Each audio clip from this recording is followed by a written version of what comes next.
শান্তিনিকেতনে বিশ্বভারতী বিশ্ববিদ্যালয়ে শুক্রবার মহাসমারোহে প্রথা মেনে পালন করা হলো 21শে ফেব্রুয়ারি আন্তর্জাতিক মাতৃভাষা দিবসের অনুষ্ঠান। এদিন সকালে বিশ্বভারতীর পড়ুয়া, কর্মী, আধিকারিক, শিক্ষক শিক্ষিকা, অধ্যাপক অধ্যাপিকা সকলে মিলে মাতৃভাষার স্মরণে বর্ণাঢ্য শোভাযাত্রার আয়োজন করেন।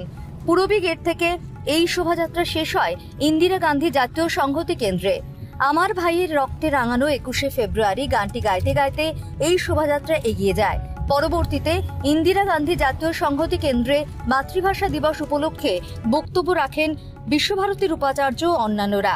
তবে সংস্কারের কাজ হওয়ার কারণে এই বছর বিশ্বভারতীর বাংলাদেশ ভবনে 21শে ফেব্রুয়ারির অনুষ্ঠান আয়োজিত হয়নি। পাশাপাশি সন্ধ্যার অনুষ্ঠানও বন্ধ রাখা হয়েছে।